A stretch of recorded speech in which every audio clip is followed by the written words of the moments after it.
अगर आपको आपके एंकल में बार बार लचक फील हो रही है, चलने में डिफ़िकल्टी आ रही है, दिक्कत आ रही है, या फिर आपको एंकल पे वज़न लेने में, सिंगल पैर पे वज़न लेने में दिक्कत आ रही है, या आपको ankle sprain, recurrent ankle sprain का इशू है, या फिर आपको एक पैर पे लोड लेते वक्त परेशानी होती है, तो उसको जानने के लिए ये जो कुछ बेसिक एक्सरसाइजेज हैं फॉर रिकरेंट एंकल स्प्रेन, या आपके एमआरआई के अंदर पार्शियल एटीएफएल टेयर या एटीएफएल से रिलेटेड या एंकल स्प्रेन से रिलेटेड कोई भी दिक्कत आती है, तो इन एक्सरसाइजेज को ज़रूर देखें।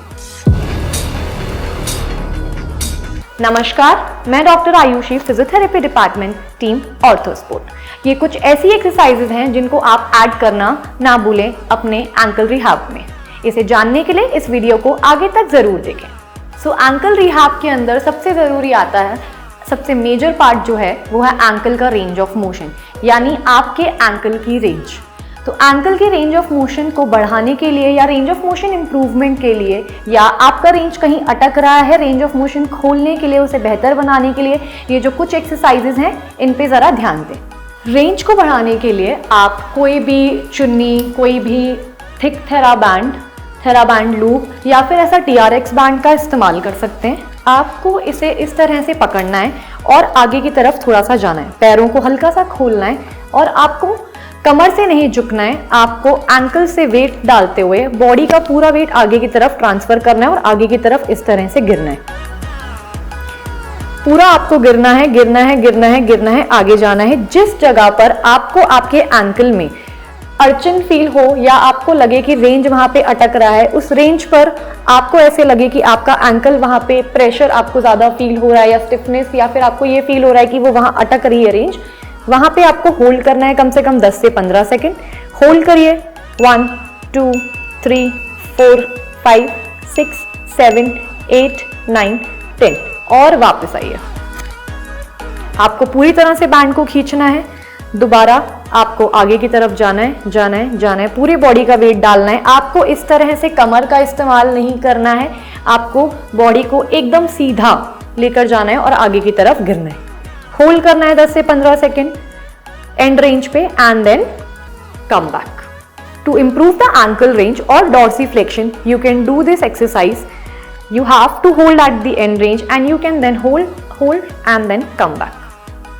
रेंज को इम्प्रूव करने के लिए आप लंजेस, नी ओवर टोज जैसी एक्सरसाइजेस कर सकते हैं। आपको दीवार के पास खड़े होना है, इस तरह से जो आपका अनअफेक्टेड लेग है उसके आपको पंजे पे आना है। आपका पैर इस तरह से क्रॉस में या बाहर की तरफ नहीं होना चाहिए, यानी कि आपके लेग की सिजरिंग नहीं होनी चाहिए। आपको एकदम सिधाई में पैर को रखना है। आपको नी को, जो अफेक्टेड नी है, उसे अपने टो की तरफ पुश करना है और try to touch the wall और समथिंग।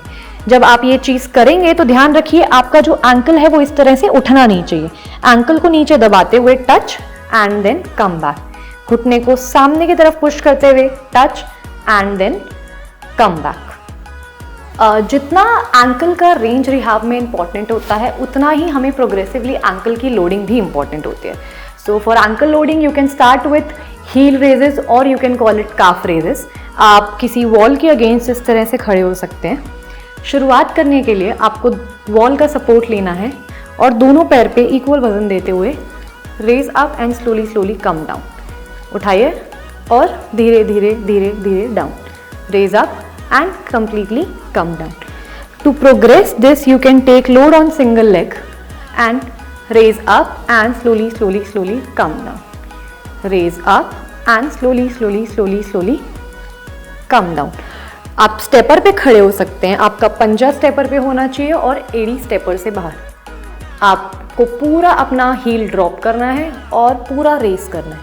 पूरा हील को ड्रॉप करना है और पूरा रेस करना है। इसे और प्रोग्रेसिव बनाने के लिए आप अपने दोनों हाथों में डंबल का इस्तेमाल या वेट का इस्तेमाल कर सकते हैं। इसे और प्रोग्रेसिव बनाने के लिए आप सिंगल लेग पे कर सकते हैं heel drop, heel raise, heel drop and heel raise. Loading को हम और बेहतर बनाने के लिए you can start with the box jump. आपको 2 स्टेपर ऐसे लिखने, ये 4 इंचेस के स्टेपर मैंने लिए। You can take up to your convenience और you can increase the height of the stepper once you start. आपको अपने अफेक्टेड लेग पे आना है, अनअफेक्टेड लेग को ऊपर लेना है और आपको बॉक्स के सेंटर में जंप करना है और दूसरे बॉक्स पे जंप अप करना है. Then again you have to jump down and jump up. Like this you can increase the loading. Loading को प्रोग्रेस करने के लिए आप बैंडेड RDL कर सकते हो. आपको अपने अफेक्टेड लेग पे खड़े होना है. Initially you can take any ball और you can do without weight. आपको बेंड करते हुए बॉल को नीचे टच करना है एंड देन कम बैक.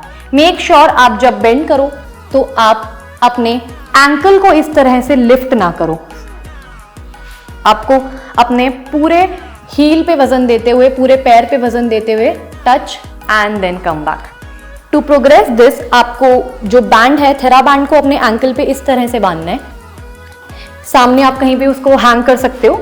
इसे प्रोग्रेस करने के लिए आपको हाथ में वेट लेना है और you can do the same thing, touch and come back. ये थी कुछ बेसिक एक्सरसाइजेज जो आपको अपने एंकल रिहैब में ज़रूर ऐड करनी चाहिए. एंकल के रेंज और एंकल की लोडिंग के लिए बहुत ज़रूरी है. आगे और रिहैब के बारे में जानकारी जानने के लिए और रिहैब से रिलेटेड जो भी क्वेश्चंस आपके, जो भी क्वेरीज हैं, उनके बारे में जानने के लिए आप नीचे दिए गए नंबर पे व्हाट्सएप कर सकते हैं. So do WhatsApp your MRI on given number और you can WhatsApp your queries on number given below. Thank you team ortho sports.